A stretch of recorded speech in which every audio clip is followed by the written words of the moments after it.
Hey, what's up, everyone? Welcome back to another Thirsty Thursday live stream. And today we have an awesome guest and a friend, acquaintance, someone in the community that you probably all should know by now.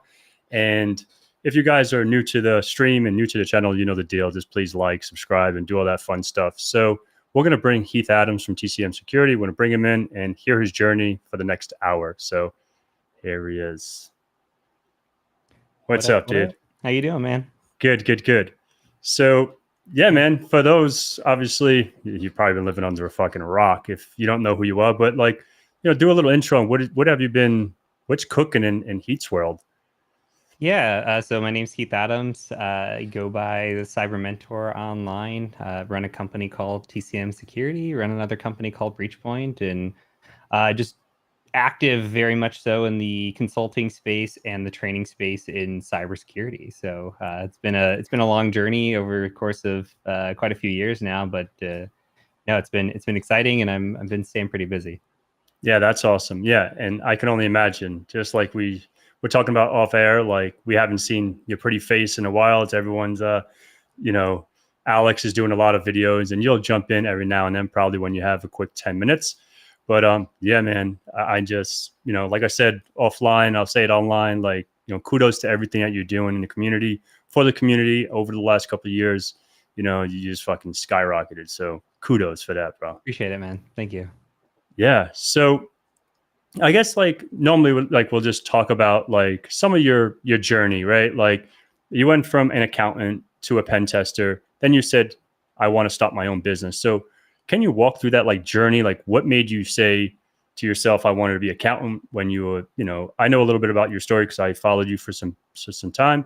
And then what got you into the IT world and yeah, just like Yeah, good question. So I really picked accounting because it was safe. So I grew up super poor. I think we've talked about that in the past, right? And it's mm-hmm, just like, what's a job that everybody needs and will pay well, and you can just, you won't have any fears of job security. And it's like, oh well, accounting's one of those. So mm-hmm. I was good with numbers, like math, and it's just like, yeah, I'll go do this. And started working in accounting, realized very, very quickly that I hated it. And so I was like, well, I'm working in public accounting. And if people aren't familiar with public accounting, they just work you to the bone, basically like 60 to 80-hour weeks. I was doing the math. I was making $40,000 to start. And it's just like, I could have literally been working a minimum wage job doing anything and made more money over the course of the hourly rate that I was doing. So yeah, so it was tough. I ended up going and joining the military because it's like, I'm gonna go figure something else out.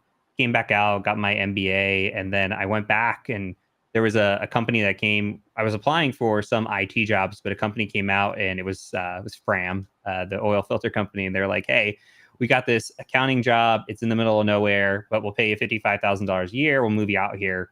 Awesome, that's the most money I've ever had ever. So went out there and again hated it. I had a micromanager from hell. Like literally, there was a day I was leaving at 4:59, and she was like, "Where are you going?" And so it was bad. I was driving to work, and I've talked about this, but like driving to work, it was 45 minutes each way. Literally picked the town that I lived in because it had a Walmart. And so like Mm. 45 minutes in, 45 minutes back. It was dark when I left, dark when I got home. And so it was like depression was kicking in, horrible manager, hated my job.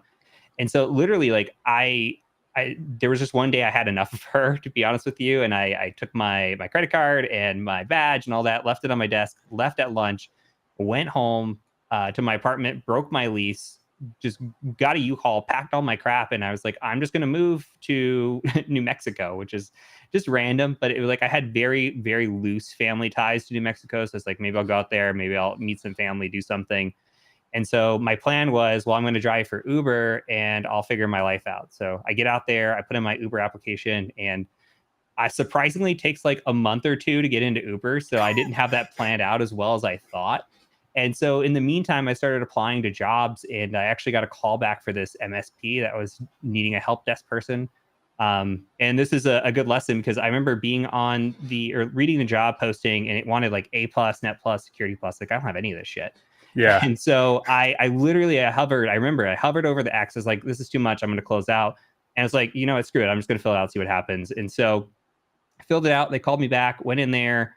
just nailed the interview. And I was like, look, I don't know much of what you're wanting me to do, but I will figure it out, and I will take less money just to prove to you that I'm going to come in here and be, what I can be. So, um, it was a $50,000 job posting, and I think I took it for 41,000. And so just, worked my way up. And by the end of the year, I was making 50, 51, 52. So they kept true to them. I kept true to myself, when got a bunch of certifications, and started working. I got A plus, Net plus, Security plus, Linux plus, CH, all that in the time, like a year or so that I was working at the help desk.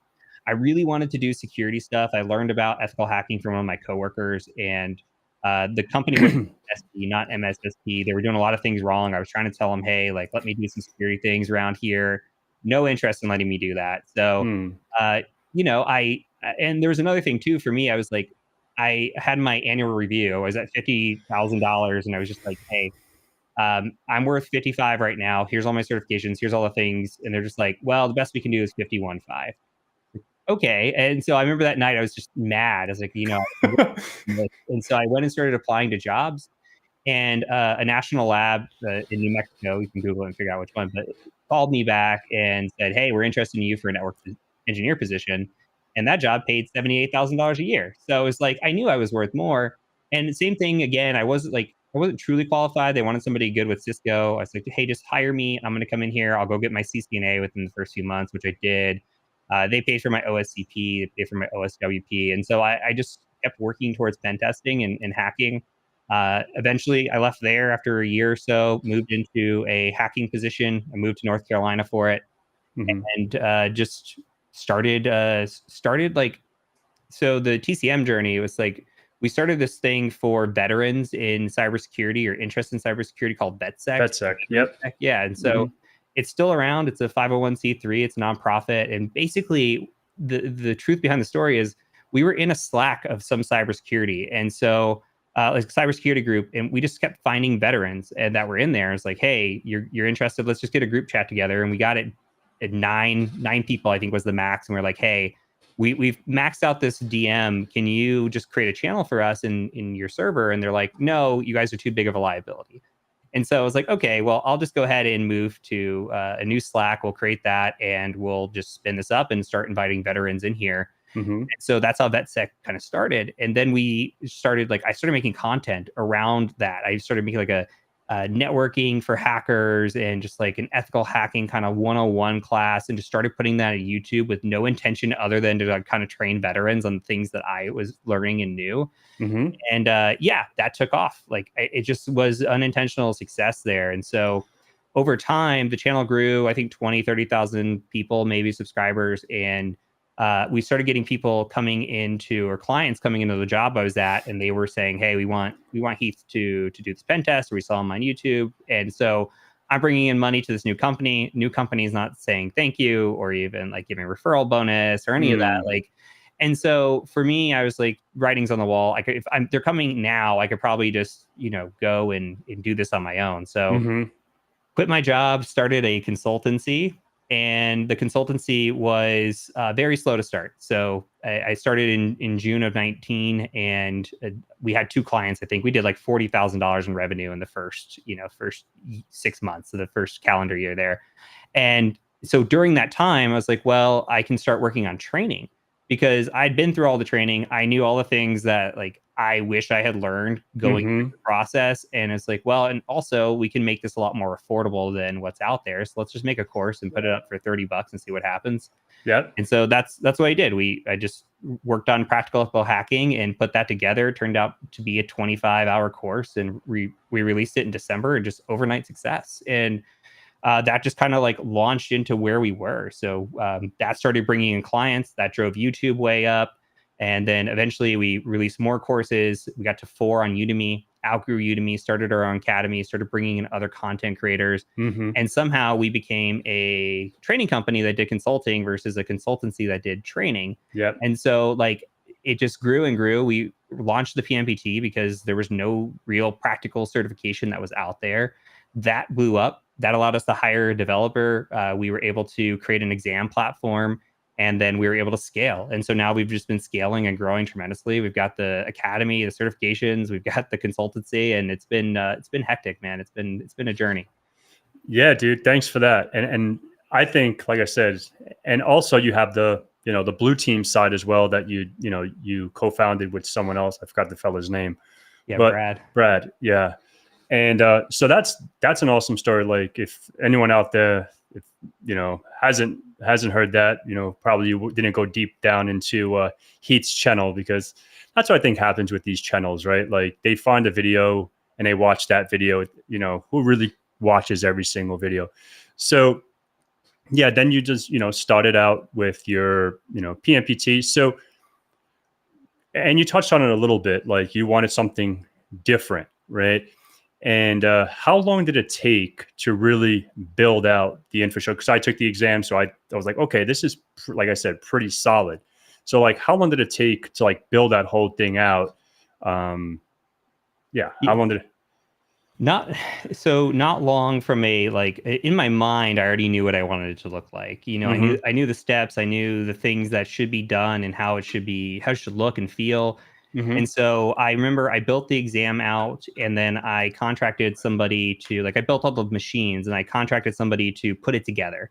And so he put it together in Terraform. And so it was okay. Basically, the issue with Terraform is, at least if I don't know if this has changed, but there's no you can't run multiple things at the same time.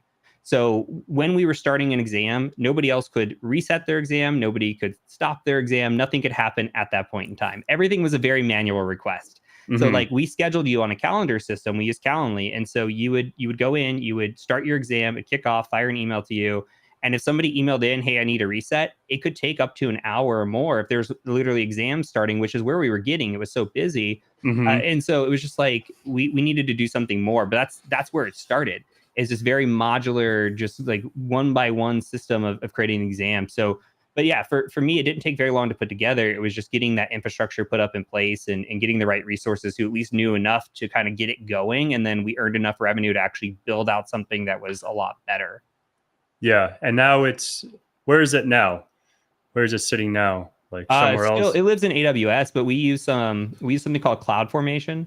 Okay. And so basically it's full autonomy. So or full self-service, should say. Yeah. So you can come in, log into the exact platform as you saw, start your exam, stop your exam, upload your report, reset your exam. Yeah. It doesn't matter if 100 other people are doing it at the same time. It's fine. And so that allowed us that scalability. That allowed us to actually create more exams, because now it doesn't matter. Like we're not just stuck in one instance off of a machine. So it works a lot better than it used to. Yeah, no, I thought it was pretty flawless. Like I thought it was amazing. So what is like some of the future? Like what is some of the stuff that you would like to do with TCM? Yeah, retire but before 40, so now you have a couple more years before that. But like what is like some stuff, like what's cooking? Obviously divulge whatever you want to talk about. Sure. But Yeah, I mean, we've got some really big news that I can't talk about, and big things happening I can't talk about, but we've got some cool stuff that we are working on publicly, which is we're working really on three different aspects. One is this concept we created a year or so ago that was really 2 years ago, which was, hey, we need to work backwards before we move forwards. So a lot of people, are like, hey, I took the PMPT. PMPT is an intermediate exam. And they're like, I want more. I need more. Give me an advanced exam. It's like, great, but you're kind of like a smaller niche right now. So we want to build out a lot more junior certifications, which we did. And now we're working backwards even more, where we're working on a help desk course right now. We're going to release that for free. It's going to be like 20 to 25 hours of like actual hands-on. How do you fix a computer? What are the parts? How do you build it? And so it's not like that CompTIA experience, right? And so for us, we're also planning on releasing a certification to go with it where, hey, yeah, I sit down, I'm a help desk person, and I just got 7 tickets in front of me when I walked into my help desk, and I got to go answer these tickets. So again, not multiple choice, practical exam. Yeah. So doing that, we're going to build out more core foundationals, so that way people can kind of see TCM as like this one-stop shop, and we can work on being an earlier education as well, and hitting people when they're just getting started. We're working on blue team content right now. So we've got a SOC 101 course coming out it's going to be in August. And so we're wrapping it up this month. We're going to go through QA and then plan a release right after DEF CON.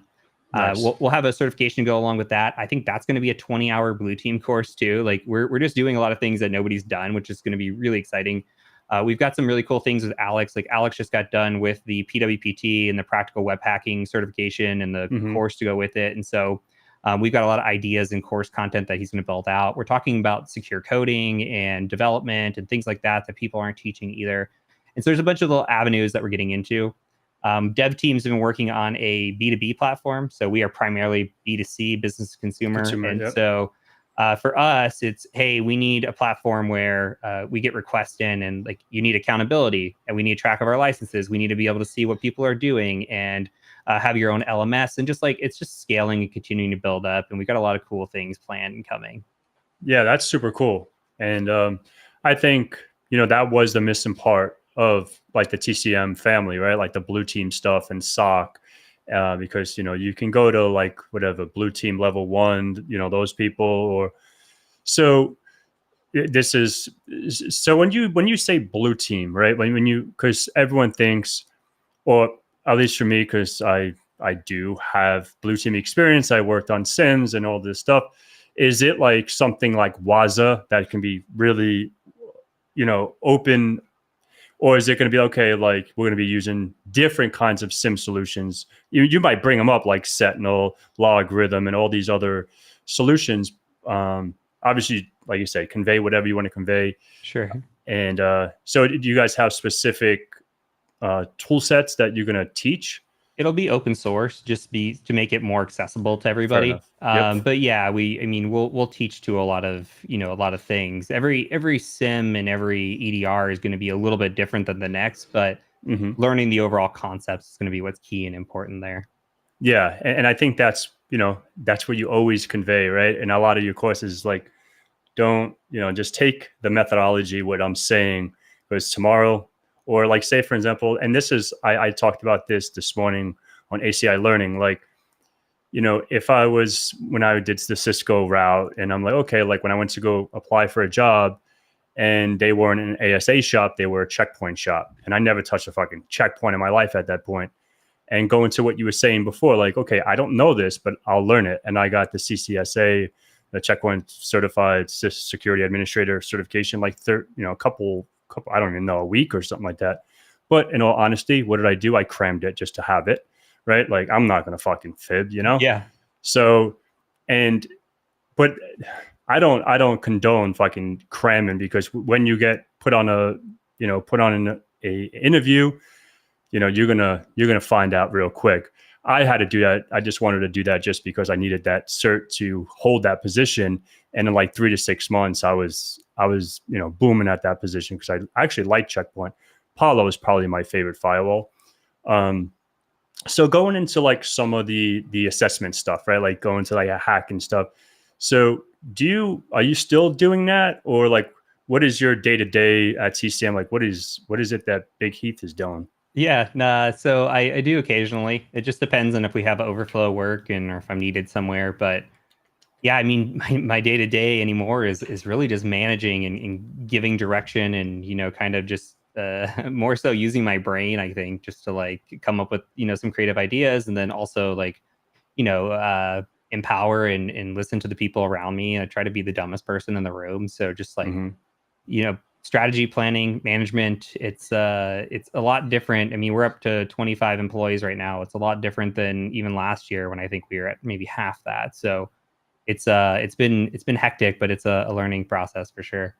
Yeah. So how do you feel? How does it feel to be like an owner of something and having people rely on you? If that makes sense, like if it, you're feeding these people. That's you know true. what I mean? That's so true. Like, how does that feel? Like as that in that position? It's crazy. Yeah, I mean, there's a lot of pressure to be successful because you don't ever want to like lay anybody off or eliminate a position or anything like that. So it's just been one of those things that's like I'm very risk adverse. So like I hire even early if I need to, but like we got to have the budget and all these, all these things have to be in place to make sure that like we're projecting out where we need to be and that these people are taken care of. Because yeah, ultimately, like my decision could lead to somebody else's, livelihood, and that's not cool. Yeah. No, and going back to what you said in the beginning when you said you grew up poor, can you elaborate on, because I grew up really poor too, and maybe we have a little different upbringings, but when you say poor, can you a little like what does that mean to you? Yeah, I mean, we were on government assistance. My mom Mm-hmm. was like, we were on government housing assistance, food, all the things. Mm-hmm. You know, my so from my family perspective, I had no brothers and sisters. My mom was an only child.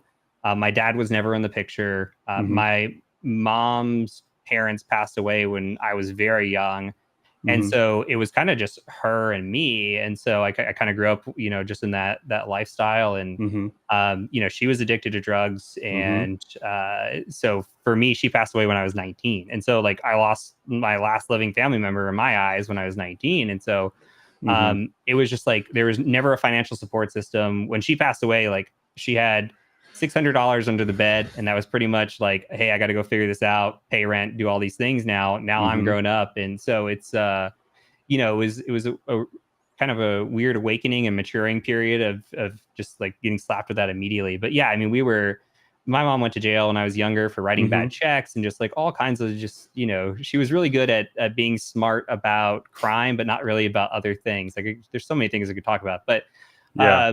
from that standpoint, like I remember I would just max out my student loans, which is just to get money, because like how else, what are you going to do? And you can only Mm-hmm. work so many hours if you're on certain like programs and things. And so it's never Mm-hmm. enough to actually be sustained. And then I would bank with Wood Forest, which is a random bank inside of a Walmart. But because you could overdraft up to $300 and they would only charge you a one-time fee. It wasn't like all the other shady things that were going on with the other banks where they were Mm-hmm. charging you $30 and rearranging your transaction and hitting you Yep. for every time you overdrafted. And so like I was living on payday loans. I was doing everything I could just to get by. And then yeah, it's just like it was rough for a long period of time, like really rough. Yeah, man. And yeah, that's awesome to share that, because some people complain, right? Like we all like, oh fuck, like I lost my mom when I was young, drugs. I was in the streets. I did a lot of crazy shit too. You know what I mean? Like, Yep. and my mom was robbed, and she was in Rikers Island. She like my whole family, it's not my whole family, but a lot of people, got locked up and then like getting past that, I never been drunk. I took a gummy fucking once in my life, but I never did drugs. You know what I mean? Like, and so do you feel, as it sucks that we lost these people, but like, do you feel if that person was still here today, would you be where you're at? It's a great question. Yeah. So my mom did a really good job of like, hey, don't do any of the things that I do. It's like, don't Mm-hmm. even smoke, don't drink. Yeah, I didn't have my first drink until like I think I was in college, and so yeah. So there's just like a lot of those things that she instilled in me, like, hey, you go to school. Like I'm the first person in my family to graduate high school, let alone Me too. college, let alone a master's, right? So it's weird, but yes, like if she didn't pass away, I definitely wouldn't be where I'm at, because Mm-hmm. like a lot of that, like a lot of my time was spent supporting her. Even like she passed when I was 19. So when I was 18, I remember I got scholarships to go to Ohio State, and like she was taking my scholarship money. Mm-hmm. And so it was like there was always going to be something where she needed me, or there was a crutch, or like, it was like there's always this attachment. So yeah, in some weird way, like I wouldn't be here without her, but I also wouldn't be here if she was alive either. So it's just Yeah. kind of that weird conundrum there. And I love that, because I feel the same way. Like I miss my mother every day. She passed when I was 15. So it's like, and so, all right, let me back up. My biological mother passed when I was 8. And then I was adopted by my grandmother, which was my mom. Like I called her ma. And she passed when I was 15. And then like, so it was all fucked up. And I'm like, I was still in New York. I was living like, like I said, my father was away, and I was like living on fucking couch to couch, living at a friend's house at fucking 15, 16 years old, until like, a family member down here was like, yo, Pat, like you need to finish high school at least, like get a high school diploma, and then you can fucking do whatever you want. So I came down here when I was 17 and I finished high school. And I did go back to New York when I was 18. And all the kids in the neighborhood thought they were John Gotti. If no one knows who John Gotti is, go Google it. But, you know, like they all did this, you know, they get rich quick schemes, you know? And I was like, fuck that. I ain't with this. You know what I mean? I'm not going visit Papa Dukes, you know, Papa Giovanni. I'm getting the fuck out of here. So I came back down here. And the same thing, like I feel like if Ma didn't die, like I wouldn't be where I'm at. You know what I mean? I would probably just been in the trenches, you know, like being mama's little boy or granny's little boy, whatever you want to call it, and be fucking, you know, spoiled or whatever. And just, you know, but yeah, like I love hearing stories like that because people think because someone is lost or whatever, like they can get past that and just understand like that's not the fucking end of the world. You know what I mean? Like you still have to keep living and keep going. But yeah, man. It's I mean, there's just a lot of situations statistically. I mean, we probably should have been, right? So it's like it would have been a lot easier. And I tried selling drugs when my mom died, you know, and I was worst drug dealer of all time. But like I tried it. It's just like you do whatever you can to get by in those situations. And I'm honestly thankful for it because I feel like it helps a lot with what we do now and some of the mission that we have, and just like also being able to, I don't know, there's something with like, yeah, I make good money now, but there's like it's different being born into it versus having like earned it. And like I still respect and I can still understand the struggle that is at lower incomes. Like I work hard and sure, but there's people that work way harder than I do just to get by. And it's messed up. There's we can talk about this for hours, but like it's just like it gives you that perspective and you never lose it because you started out in that own pathway. So you kind of get these different viewpoints from getting into a career field now where it's you can make a lot of money and it's life changing. And so that's kind of why we're big advocates for what we do anyways, because hey, these cyber jobs are 6 figures a lot of times, and that's if you grew up poor, that's a big amount of money.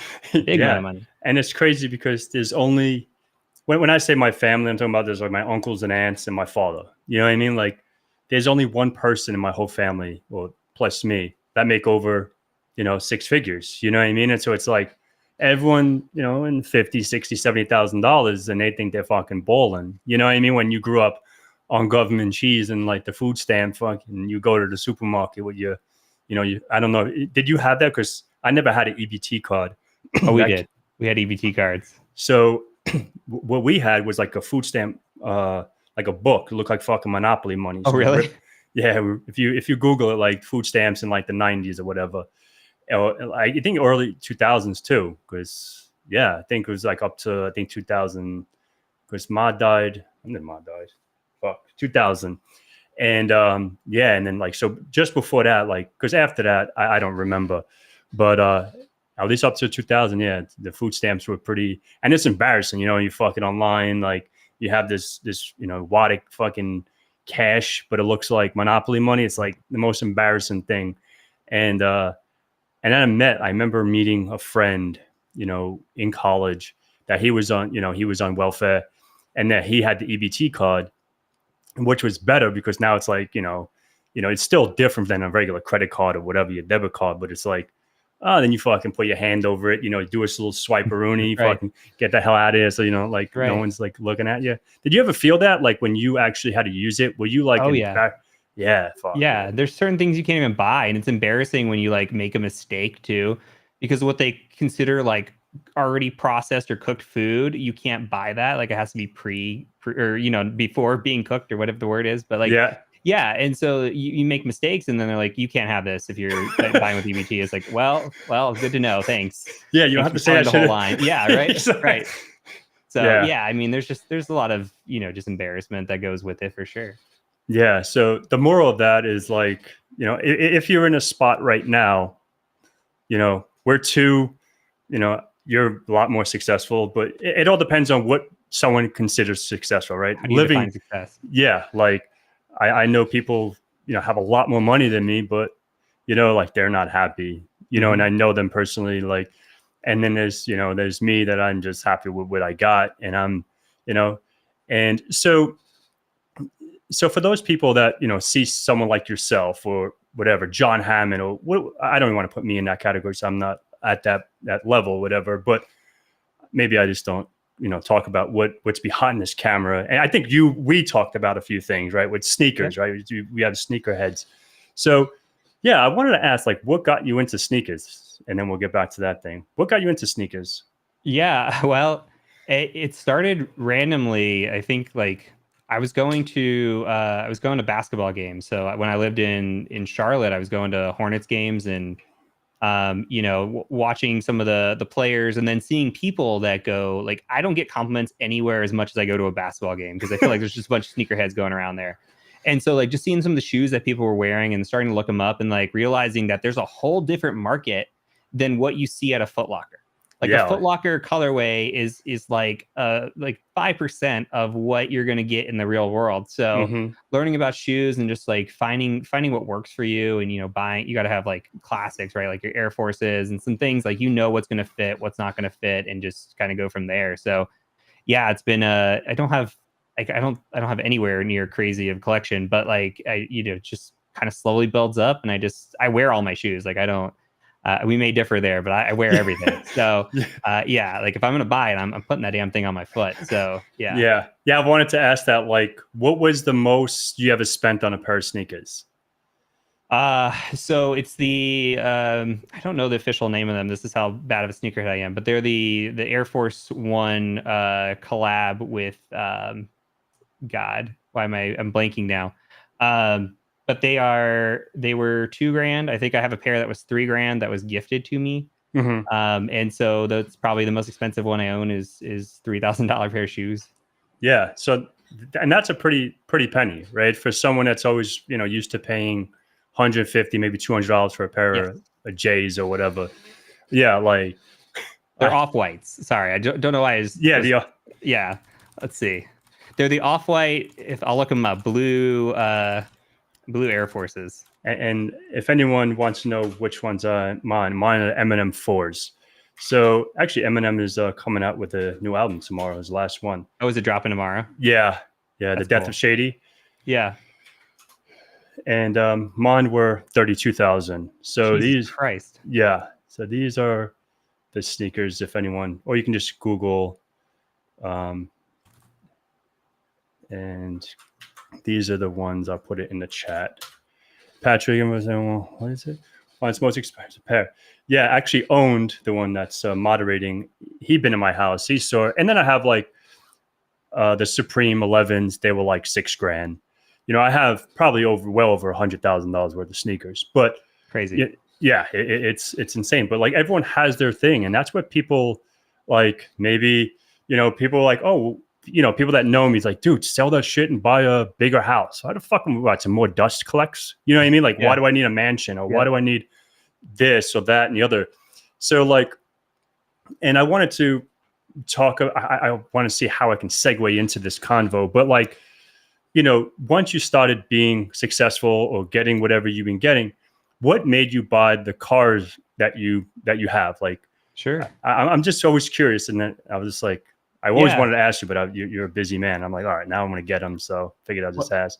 Well, for me, it was always, it was always like growing up, like you had the posters of the Gallardos and the Diablo, Murcielago. Like for me, like Lamborghini was it. And so, I was not by any means like incredibly wealthy, but fortunate enough to be able to have enough money to go buy a Gallardo. It was a 2006. I think I paid $90,000 for it. So you can have Lamborghinis for under $100K, just depending. But it was like a good segue into that like exotic car market. And so I don't know. I like to drive fast, not reckless, but I do like speed. I like cars. I like sports cars. I like people ask me like what I would do if I wasn't doing this. I would love to do car reviews. Like just pay me to go out and like film your car. I would love to do that. So like I'm just obsessed with cars and so it's just kind of like I'm fortunate enough that's kind of my hobby, and it's a very expensive hobby that depreciates, so it's been cool to be able to do some of the things I've done. So you only got one? Is that your first one, or you got one and then you Because the one that you have, like, it looks brand new. It's a newer one. I'm on my third. Yeah. So Okay. I've gotten rid of them twice, and I've regretted it. I'm gonna try not to do that again. But yeah, I had a Huracan, and I ended up trading it for. Well, we got a M4 and then a X6, so two BMW competitions. Yeah. And those are cool cars. X6 is one of the coolest cars. It's my wife's, but it's one of the coolest cars ever.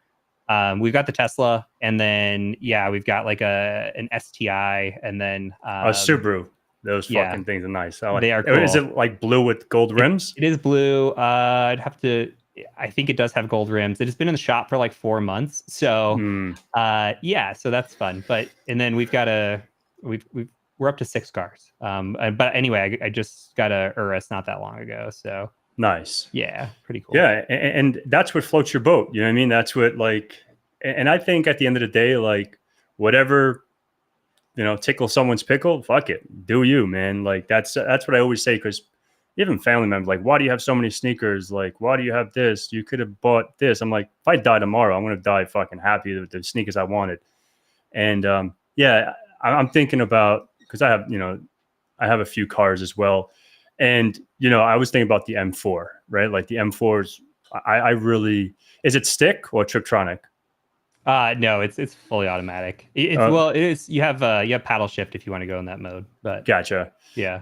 Yeah, I really enjoy that car. Like a friend of mine has it, but I always liked more the older M3s. I don't know. It's like 2006, that like body style. Yeah. That was, I remember, a lot of my poor friends or my wannabe friends, like they would get like the 3 Series and put like the M3 mirrors and M3. It was you got to slap the competition logo on there. Yeah, for sure. Yeah, that's awesome. So obviously I want to be respectful of your time. We have like 20 minutes. I don't know if we have any. I haven't really paid attention to the chat, to be quite honest. All right, Chris. Newbie aspiring to help desk and pen test someday. I see a newbies stacked in the search and any advice? All right, so I'll shoot that to you, Heathy. Looking to get help desk, pen test. So I would say like getting your A+ would definitely help. I'm not huge necessarily CompTIA fanboy, but I am a fanboy kind of their earlier certifications like A+, Net+, Security+. A+ will help open more doors for you. And I don't think like there's a ton of help desk jobs out there. And so you just got to figure out what you want to do. Can you work remote? Do you want to work remote? Do you want to go work locally? Like depending where you live too, like if you're out the country, it might be a little bit more difficult. But if you're a big city, going and working for an MSP was one of the best experiences that I had, because I got to go and just literally work on all kinds of clients. Like I would recommend that too. Like don't work internal help desk if you can avoid it, because you'll just work on the same thing, same product, same everything. MSP, you have all the different clients. That's how I learned Linux. That's how I learned Mac. Like that's how I learned all the different things.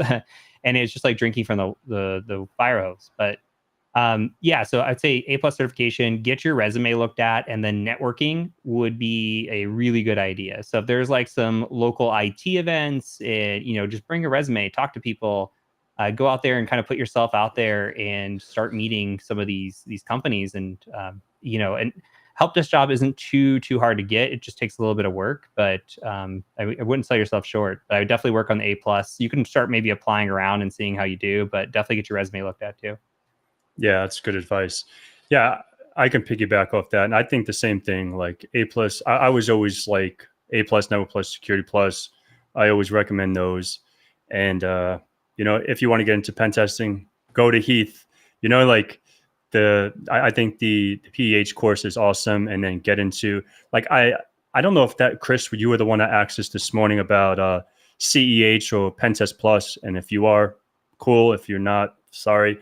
But I think like fuck all those, like do the PJPT, because not only you're going to watch the videos, take notes, enjoy the course, you're going to actually go do a internal pen test, right? Like you're going to go do what you learned, and that validates that than just taking a multiple choice question test. And that's just my take on that. And MSP, yeah, like that was the first. I guess it was like an MSP. It was like a EMR software development company that my first gig in IT, and then like I would be a bench tech, and I knew in a matter of I think 4 or 5 hours, maybe because of the way especially back then, I was even worse, like real New York, like real, like I don't want to talk to people if you're dumb, like fuck, like I was bad. So like I remember like talking to someone on the phone, and I think I've said this story, and the lady, I think it was abroad, and she was just like, I couldn't, my cup holder's not working. And remember, I didn't know fucking jack. I was like electrician, and I went into like get this first job. And I'm like, I asked this guy, like my uncle's friend, that's who got me into IT. I'm like, Jay, what the fuck's she's talking about? Like, she got, she's talking about her DVD drive. I'm like, this fucking lady's retarded. You know what I mean? Like, what is he talking about? And I'm like, I can't do this. I'm not going to be on the phones. I'm not going to deal with this kind of people. What else can I do? So I found out in a matter of 3 or 4 calls, I was not made for that. You know what I mean? Like, stick me in a corner, like make me build stuff. And that's when I started, like, did the A+ and built like computers and installed operating systems. And I found out until today, I really enjoy like networking and the system stuff, like especially now with the whole Azure stuff. Like I don't talk about that stuff, but I love that. And so what is your take on like the cloud stuff? Like what is your AI and cloud and all this bullshit? What is your definitely should be learned. So I don't know, like it's not it depends on what you want to do. Like cloud is here to stay. Mhm. And it's one of those fields right now still that if you're going and you're training yourself and you get, AWS certs or Azure certs or whatever, you could be making $200,000-$300,000 a year because they need security engineers, and you can work remotely, and it is, for big name companies. So there's a lot of upside to cloud. And so like when I first went to go, like in 2018, when I got my first pen test job, my manager was very big on like cloud is the future. You need to go learn this. And so he sent me to like a cloud guru, and I just couldn't do it. Like I wasn't into it. And so like now I know a lot more so because I just kind of got my hands dirty when we built our exam platform and just going through there and learning like the different parts of it. And then, starting to like get cloud assessments and learn from like some of your teammates and things like that. So cloud's great if it's something that you're passionate about and you can study. Like big money. Web has big money. AI is, it's in a weird phase. Like everybody's coming out with AI, but like I don't think most of those companies are going to make it.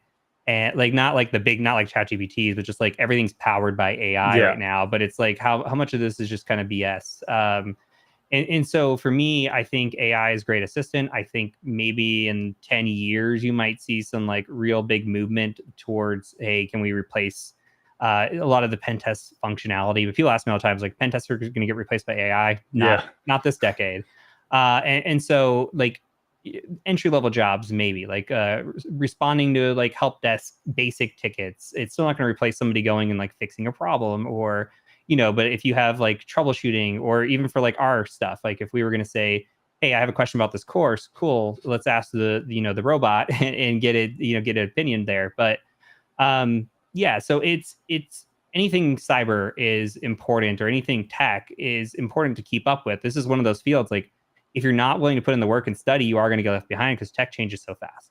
So you gotta pick up and continue to learn these things. So I mean, it's here to stay, and we've got to adapt to it. And eventually, more people will be in the cloud than on-prem, and AI is going to be around. And so learning these tools, in which you can pick one, but just like learning these things is important. Yeah, no, most definitely. And it's a question I ask myself all the time. It's like, cloud pen testing, cloud this, cloud that.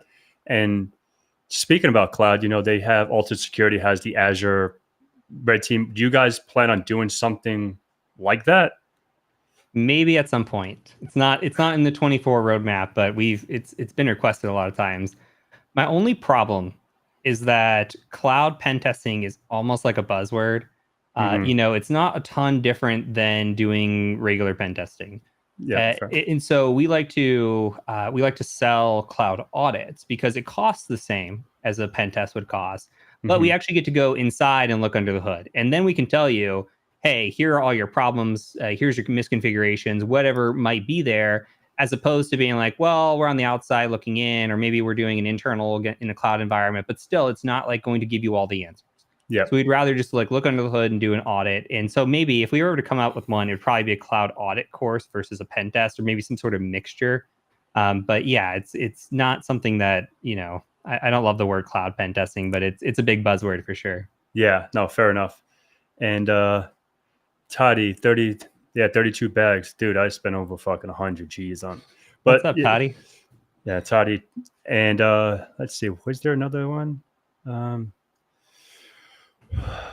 What would you say are realistic expectations of a career in cyber offensive? I'm a convicted felon.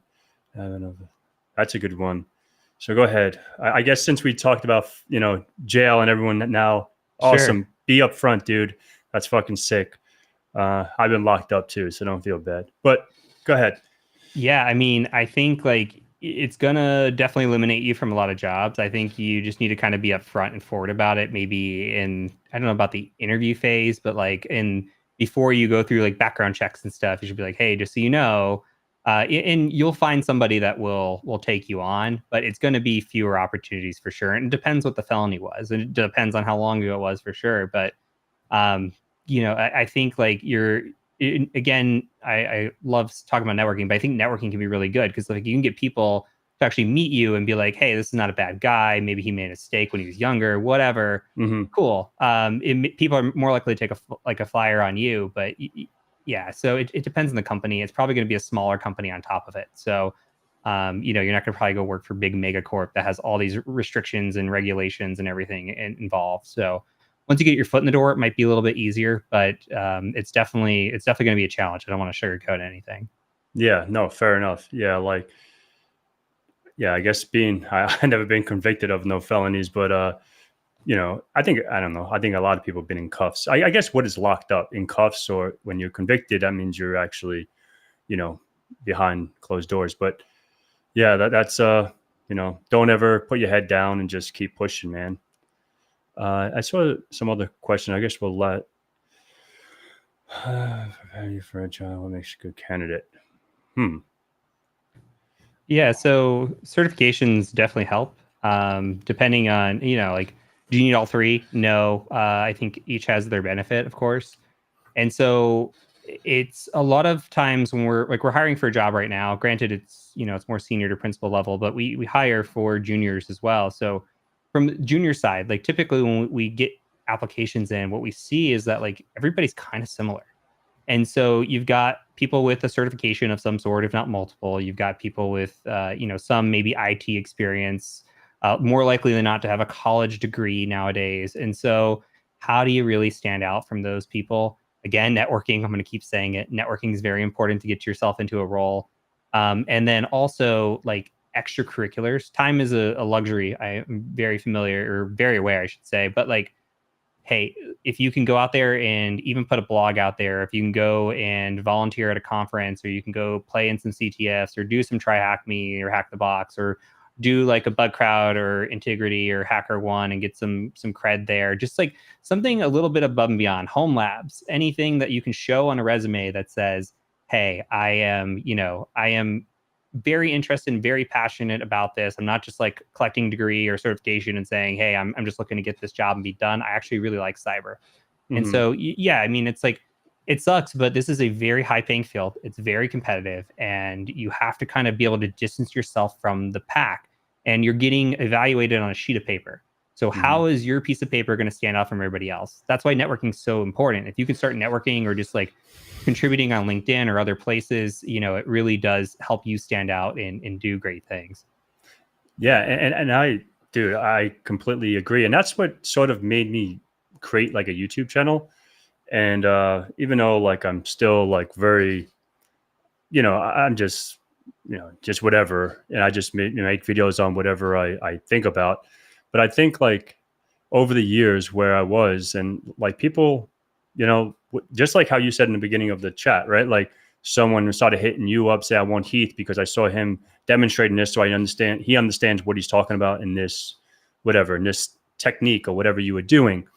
And that's what like more of, obviously it was to help people, but it was more as an archive, and I'm not going to lie. I'll say this too. Like there was a point in the exam that I had to watch one of my videos to like refer back to, because I do that all the time. like, so don't feel bad. Like, and I remember asking Keith Barker, which if there's people don't know Keith, he's a CBT Nuggets trainer. And that was like my mentor when I went to the CCIE. And, but I was like telling him, and I'm like, dude, like, how the fuck do you remember all this shit that he goes, no, I teach it. I learn it to teach it. You ask me a month later, I'm not going to remember. And he makes a joke because I love him, but he's getting older. He's like, oh, my fucking old, like, but it's like, just have that as like an archive. And then obviously for yourself, but if someone's watching that, then they can see, okay, like this person is understanding this technique or understanding this. And sometimes even with web app stuff, I say I don't know web app. I'm not a really good web app, but I have a lot of things that. So I want to ask you, because I want to understand if I understand web app, right? So if you said, hey, Pat, go do an assessment on xyz.com. And now I'm like, oh, shit, you do your little WAPalize. Oh, it's running WordPress. You do /wp-admin, blah, blah, blah. We get it. Is that a web app? What the fuck is that considered? Well, it depends. So for WordPress, yeah, I mean, like I would consider any web app to be like a website you can go to, but some websites are just client facing, right? Yep. So with WordPress, you're really concerned about vulnerabilities with plugins. That's going to get you. Mm-hmm. So it's making sure that the plugins are up to date, that there's no 0 day or not 0 days, but there's no vulnerabilities known out there, and little things like making sure the WordPress login is under a different different account or different URL, or if it's under like even like IP whitelisted, or just like security best practices really. Yep. Maybe in front of like what the hell is there? WAF. WordFence. Yeah. WordFence. Yeah. So like make sure. So cool. Because I always like wondered that, and I talked to Alex too. Like when I had him on, and sometimes I'll text him some shit and bother him. I'm like, hey man, like I want to. That's why I'm like really intrigued to do those, even the junior level and like the mid level. So I'm like, okay, like do I really know web app? Maybe I know more than I think I know, because I don't really know. Like I don't consider myself a web app person by any means, but like, the networking stuff is super fun. Like, because we come from that. You personally, are you just as good on web app as you are with the network side? Oh, no way. No. Like I'm okay enough. Like I'm confident enough that I can go like do an assessment and be like, hey, this is a report and I'm willing to back behind that. But internals, like I don't even want to be cocky, but I'm really good at it. And so it's just like my success rate's so high there that it's kind of, it's my bread and butter. It's just what I took to as well. So I just like, I think everything is hackable in one way or another, whether it's like, truly that day or you're going to find it during that week-long assessment, but especially internals. I always feel there's always a path in an internal. It's just, hey, can you find it? And so it's like putting those puzzle pieces together and really just trying to figure it out. Yeah, no, fair enough. So we have a couple more. I know I see there's a couple of well, just based on price and model depending on where you're like. So you're referring to the Udemy model, and no, we're not big enough for that. Just because, I mean, right now, if we ever like blew up, maybe, but there's no way that we can pay like our employees, even our. So that's the thing. Like I was telling Pat this offline, but even our international employees, it doesn't matter where you live, you make the same as we would pay somebody in the U.S. And so like we pay really good salaries to retain people and keep them around, and part of that is selling the courses. Our courses. I realize, hey, $30 here is still expensive somewhere else, but we try to make it as affordable as possible. But we are really catered to predominantly a U.S. market because we have U.S. employees, which are very expensive. So we can never scale to a size where you have that many customers, and that would be something that we definitely consider. Yeah, awesome.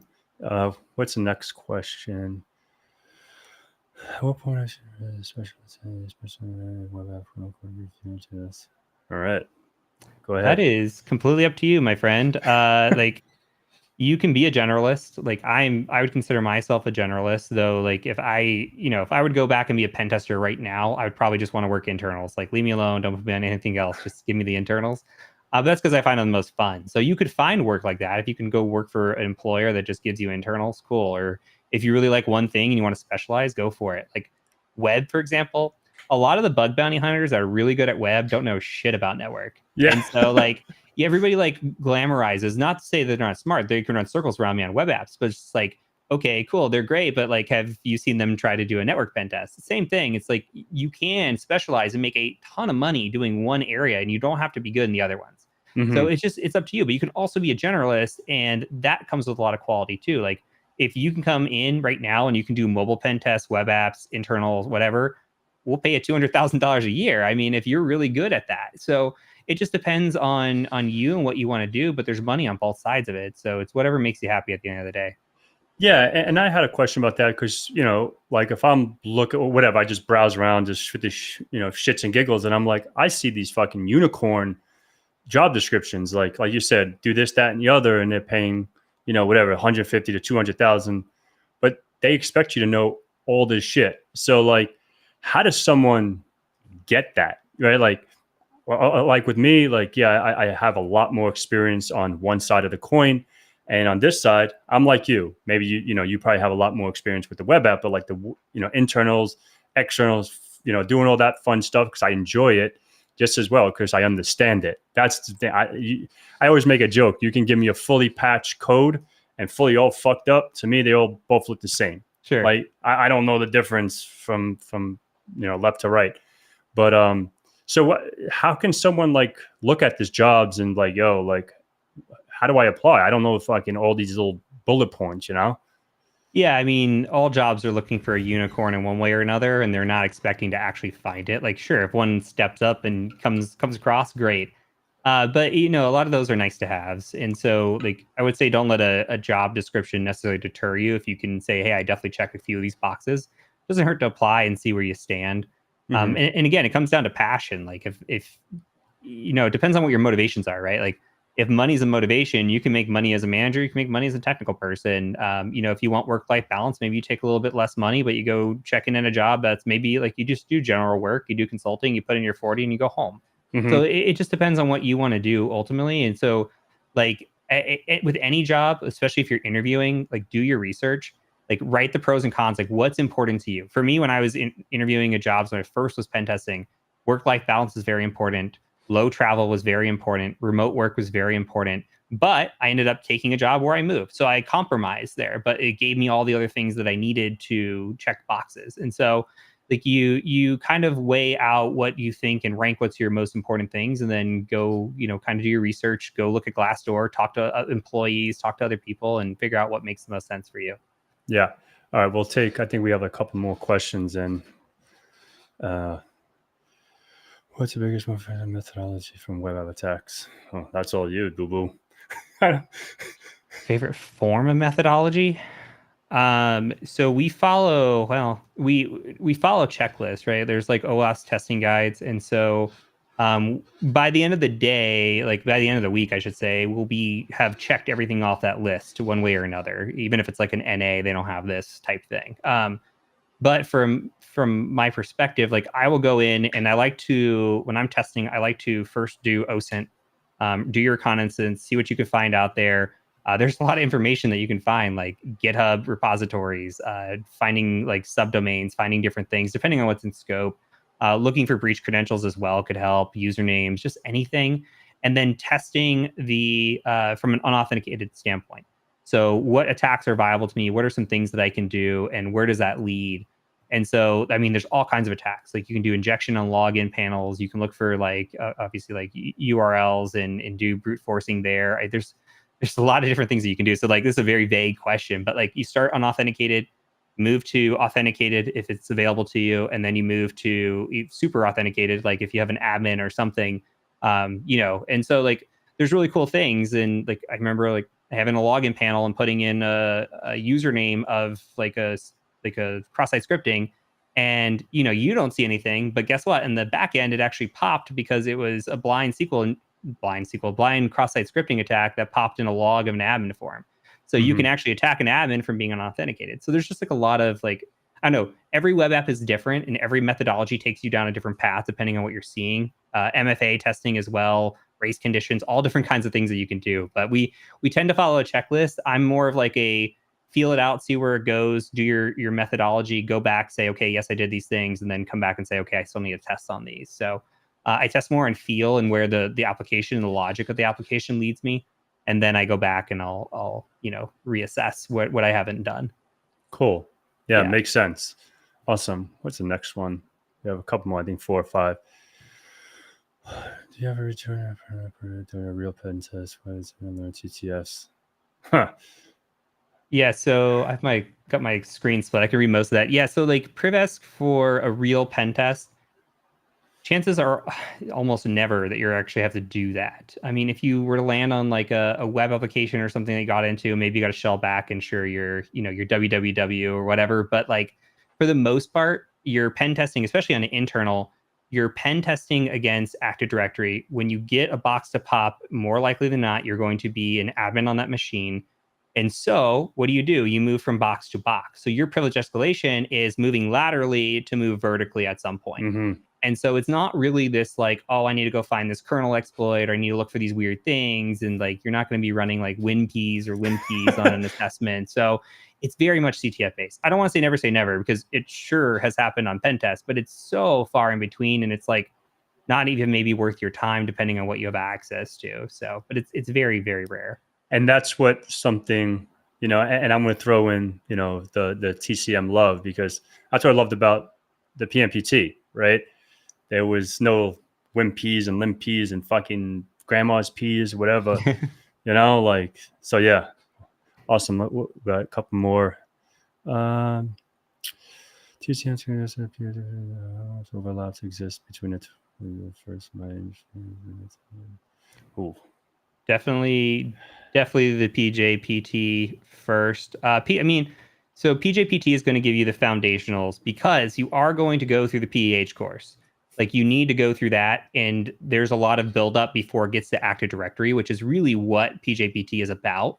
However, PEH also has web in it. And so it's a good exposure to web because you're not actually getting that in the PJWT. You're getting a full dedicated course in web, which is good, but like it doesn't hurt to hear some of that information maybe again or in different ways, testing a different application or different things. So the PJPT is going to be your foundation for ethical hacking, and then you go out and build web.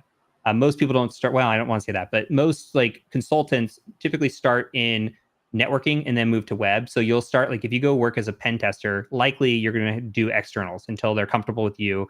Then they're going to bring you up and do internals, again, get comfortable, train you up more, do web, get comfortable. Maybe you start niching now. Okay, we'll go send you to mobile pen test training or whatever these other things are, and you can start building that out. But start with the PJPT.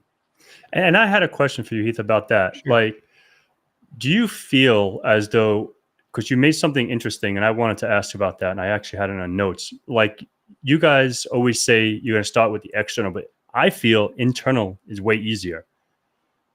I don't. I would disagree with that. So because the externals have a pretty set playbook, right? Like for internals, it can go on so many different paths depending what's there and what technology.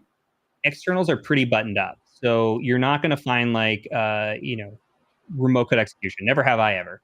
Maybe. I mean, it's probably out there, but you can find misconfigurations. You might find like default credentials to log into things, but really you're running a vulnerability scan, you're doing OSINT, you're finding usernames and passwords, and then you're running password spraying, credential stuffing on login panels. You're trying to get around MFA. So most of the time your techniques are the same and it's what you're trying to do. And then there's some nuances about like looking at websites, looking for vulnerabilities, looking for other things that are there. The methodology is more of the same. And so, yeah, juniors tend to start there where the internals can get, it can just spider web into things. So it's like internal, sure, you can go through a playbook and be like, oh yeah, I'm going to run LMNR and all these things. But what happens if you run through all your regular checks and then nothing worked? How are you going to dig deeper? Yeah. And that's the hard part. And that's what really separates kind of that, that junior from that next level is being able to dig a little bit deeper on those internals. Fair enough. Yeah, I guess I can see it. I guess, we all come from this mindset of our own. So it's like I worked as a system engineer, as all this stuff internal for so long. So I'm like, I know how things work inside of a network. So it's like, that's way easier for me than, it's like saying, okay, like, if you never worked on Cisco and OSPF, we know RIP, but now you have to learn EIGRP, which is a dynamic routing protocol. If those people don't know, it's like, oh shit, like I'm so used to using OSPF and hello and all this stuff because we're, whatever, not a Cisco shop, because Cisco proprietary dynamic routing protocol is EIGRP, but we don't want to get down that rabbit hole. We have a few more questions. So I would agree with you. Like personally, I would agree with you that I would rather do an internal assessment because externals it is kind of the same. It's kind of repetitive, and it's a little bit of a guessing game. Like Brad, the guy that we were talking about very early on about co-funding Breachpoint, he is the literal best password guesser I've ever met, and he just will find the dumbest passwords and they work. Like I remember he was testing a like small Christian college in the middle of nowhere, and he I think the password he used was like baseball1, and I was like, why did you pick that? And he's like, because they don't have anything else to do out there. And I was like, okay, man, like your brain just works on a different level on how you're guessing these things. But yeah, so for me, I would much rather do an internal. I think they're more thought provoking and they're just more fun. But I agree, it depends on your background as well. Yeah, fair enough. All right, Eric, just took a position as a security lead. Cool, kudos, congrats on that. I was looking for an analyst and I want to learn more on the essentials. How screwed am I? Whew, that's a good one. The position as security lead, you're looking at. Okay, so I'm not sure I understand so you skipped the essential positions. You just went right into a security lead position, I guess. It depends on if I'm understanding it correctly. Like it depends on, I don't know, like being a manager and being a leader doesn't necessarily mean you have to be the most technical person, right? And so like as long as you have the foundationals and you know how things are supposed to operate, I think that helps. Like sure, experience helps there, but I mean, my first networking job, I was a senior network engineer. My first pen test job, I was a senior pen tester. So like I was given senior titles way without even having experience in them. So it depends on the job, it depends on the role too, is what you're doing. But I would definitely learn what your people are doing and make sure that you understand, if you're the lead, how to make sure they're doing their jobs right and communicating that across. I wouldn't say you're screwed, but you just want to make sure you don't miss any of the nuances that could exist at the lower levels. Fair point. All right, let's go on to a few more because we're over the hour and I don't want to take too much of your time. So does TCM Security have a roadmap journey of news? God, a little Python. We are working on roadmaps. This is something we've talked about. We're coming up with pathways as well. So that whole move backwards to move forwards idea is to create these roadmaps of having like a help desk, and we have Python courses. And so for me, like you want to have 5 core foundations. That is A+. It doesn't have to be A+ certification, just like help desk equivalent, networking equivalent, basic cybersecurity knowledge, having some sort of programming knowledge, and having some Linux knowledge. That is your core foundation before you even want to dip a toe into getting into cyber like full time, because you need to know those things because they're just going to show up over and over again once you start working and studying in cyber. So I always tell people, build the foundation before you build the house. Otherwise the house will crumble. Fair enough. Fair point. All right, let's see. What is Big Kevy Kev? Question: did you have who would be teaching a course? Teaching the first. No, the answer is no. I didn't think this became such a weird thing. Like I didn't know I had the teaching skill set, and I wasn't as good as I am now. It's taken it's the 10,000 hour Malcolm Gladwell, all that fun stuff. But if you go back and like look at my early videos, I don't even know if they all exist anymore. But like you look at those, like I'm recording with 720p, shitty microphone, all these things. And I'm just putting content out there because I wanted to teach the veterans. Like I wanted to be a teacher. Like, hey, let me help veterans out. And I just like got better. And you listen to criticism online and just like, hey, like your microphone sucks or your video sucks or like your editing sucks. And you just learn to get better as you go. And so, yeah, like it's perfectly normal to be bad at first or to be shaky at first. And same thing with like teaching live, finding your cadence and your pace and what works for you. yeah, it's just a skill set that you have to learn over time. And I don't think everybody can be good at teaching. I think it's kind of a, I don't know, it's a unicorn position, because we try to hire people like for a blue team job. I saw Malware Cube in here just a minute ago. He's our blue team content creator.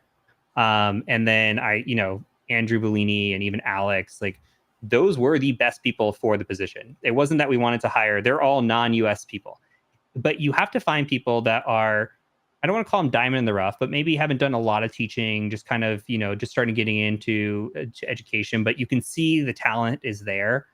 Because if you start trying to go out and hire your John Hammonds or even your Pats, right? Like you want to hire these people. Well, they already have the experience. They already have the technical knowledge, all these things. Why wouldn't they go do it themselves? Or why not pay them $200,000 a year? So you kind of like have to start a little bit with diamond in the rough, and then you kind of get them to like they learn the editing as they go. Like Alex would be the first one to tell you he was terrible at YouTube when he first started, because like course content creation is one thing. Like you can just sit here and I can just talk to you. YouTube, you have to be energetic. You have to like have average of a cut every 2 to 5 seconds, because that keeps engagement on and eyeballs in. So something has to be happening all the time. And the editing process that goes into that is way different. And so it just depends. Like it's just a skill set that you build up, and in finding content creators and people that can teach and are technical at the same time, they are very rare, few and far between. That's why you have like 5-10 content creators in this space, because it's not easy to do. It's really not. So no, and I'm still learning every single day. And it's me like, too.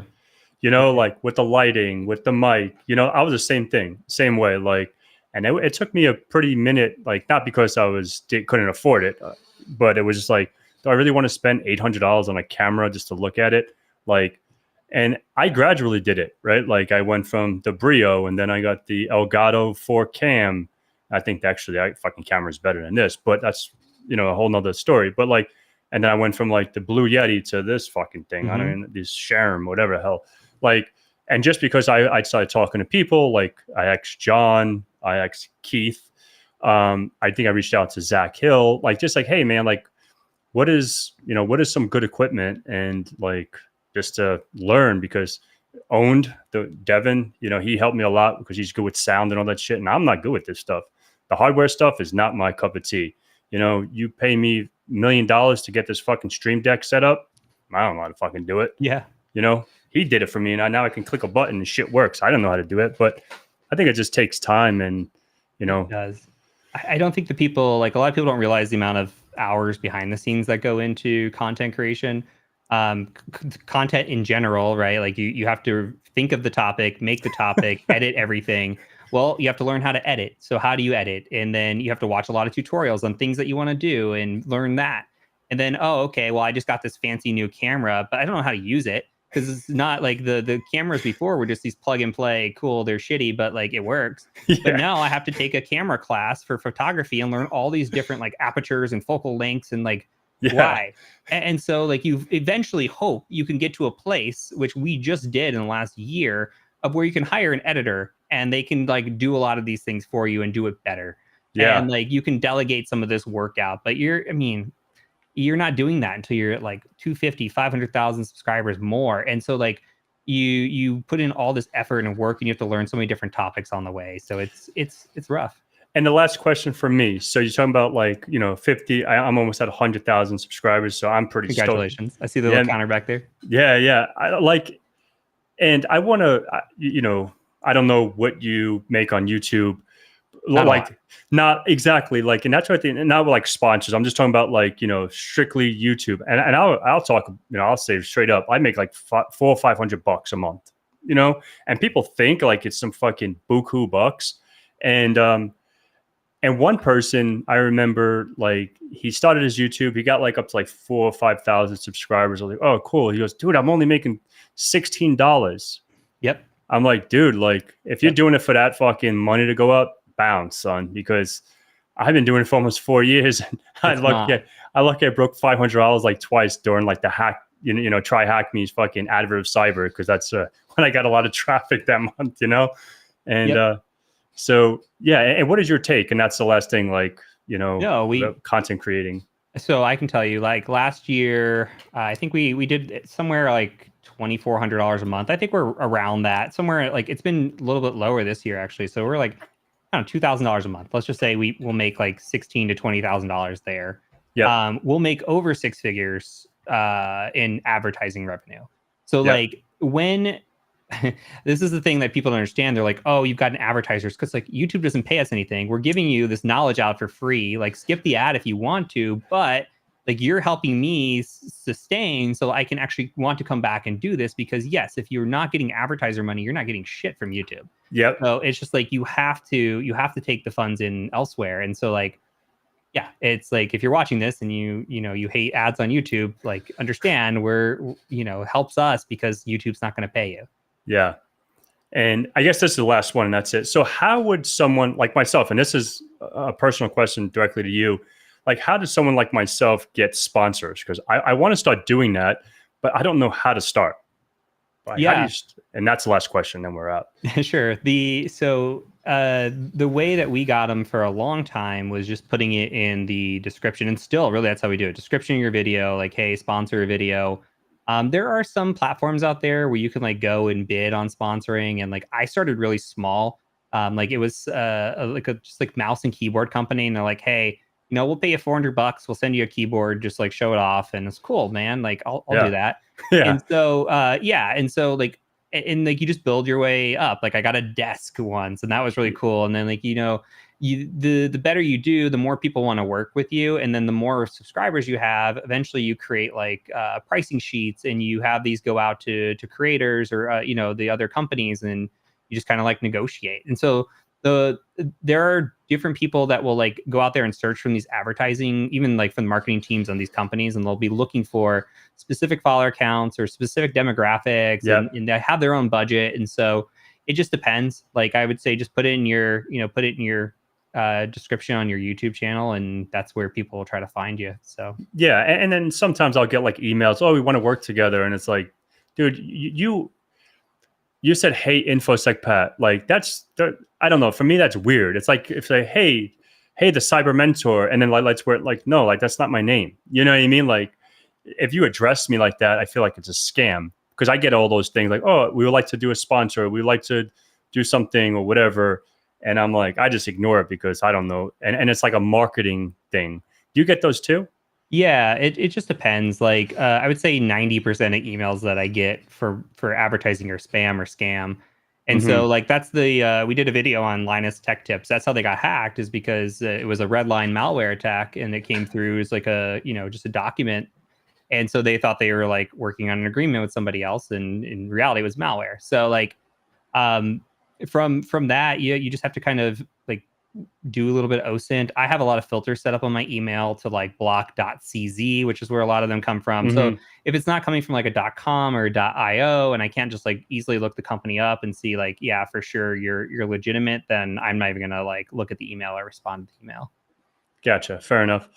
All right, Heath. So I just want to say, thank you. Keep killing it in your company and keep killing it with the certs. And hopefully, I'll have those, whatever the web app one, the junior and the mid-level. I'm really stoked to start that journey. And yeah, man, I really appreciate it. Until next time, so we link up again. Have a beautiful day, dude. Cool, man. Thanks, you too. I